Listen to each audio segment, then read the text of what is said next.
agriculture sector is very apex to the country's economic growth, and you see today the BBC taking stock of where we find ourselves at the Summit 2025. Here we have various of those ministers that are also just looking at issues of policy. Amongst them is Minister John Steenhuisen, the Minister of Agriculture, who's just coming through to give us a sense of how then his department is playing a part, working with black businesses to ensure that there's growth, meaningful growth. I'm going to bring him into the conversation now. I mean, we are at the back of the GDP numbers that were released, Minister, and we saw the growth attributed, marginal as it may be, but attributed to the agriculture sector.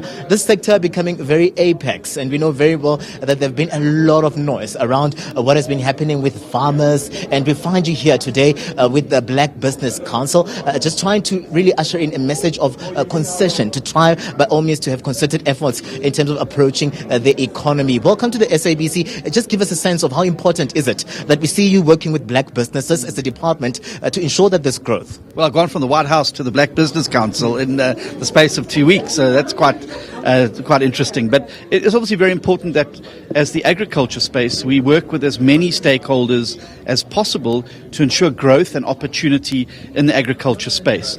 If we look at the participation, particularly of black farmers in the large-scale commercial agriculture, Wandile Sishlobo and John Kirsten's book pegs it at around 10% on average, obviously much better in some commodity groups and much worse in others. And obviously we need to look at how we can address that imbalance that we have, and obviously create and grow the power for more South Africans. You don't, as some see this as a zero-sum game. It's not. It's about expanding on opportunities, and that's what I'm particularly excited about sharing with the Black Business Council today. The work that we're doing within the agriculture space, with the agriculture and agro-processing master plan, within the commodity roundtables, and within the commodity bodies themselves, to make sure that we're assisting and uplifting small-scale black farmers and allowing them into to be able to compete fairly on the same playing field with others as it relates to market access and market share. Yeah, those are the issues that most of them have highlighted here,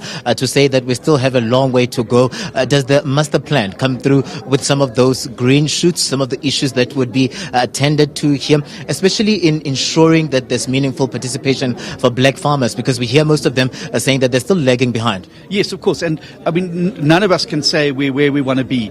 And a Gini coefficient of 0.63% shows there's still a huge inequality gap in South Africa, spatially, economically, and socially. And we need to bridge that divide.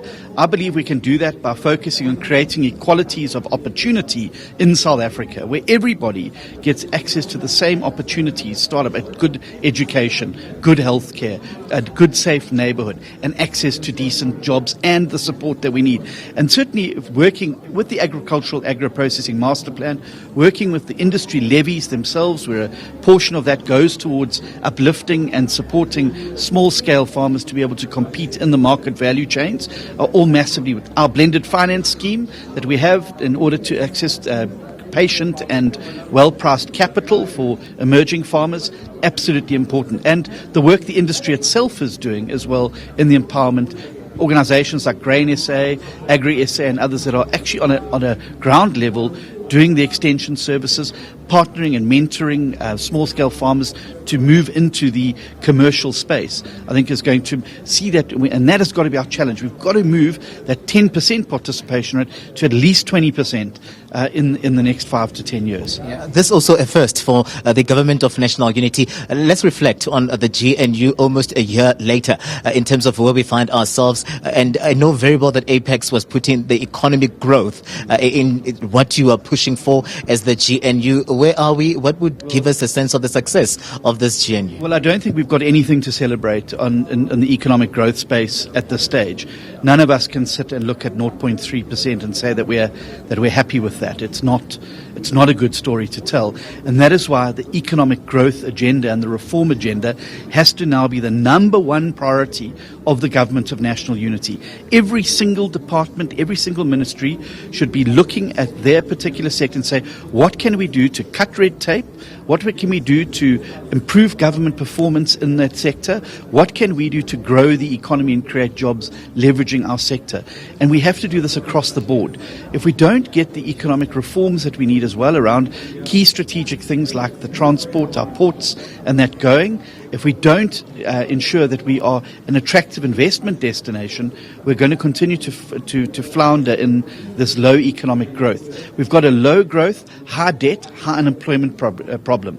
Minister Gondongwana is out there with the budget now addressing the debt problem and trying to get on top of that, but we need economic growth. There's no substitute for economic growth.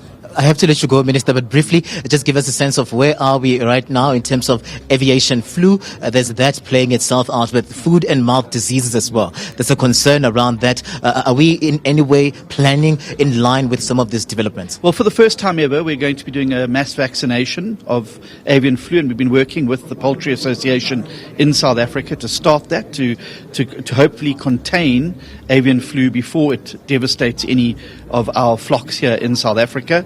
And I'm looking very forward to that. The department's hired 50 temporary officers to assist us with that vaccination program, and we're working with FMD.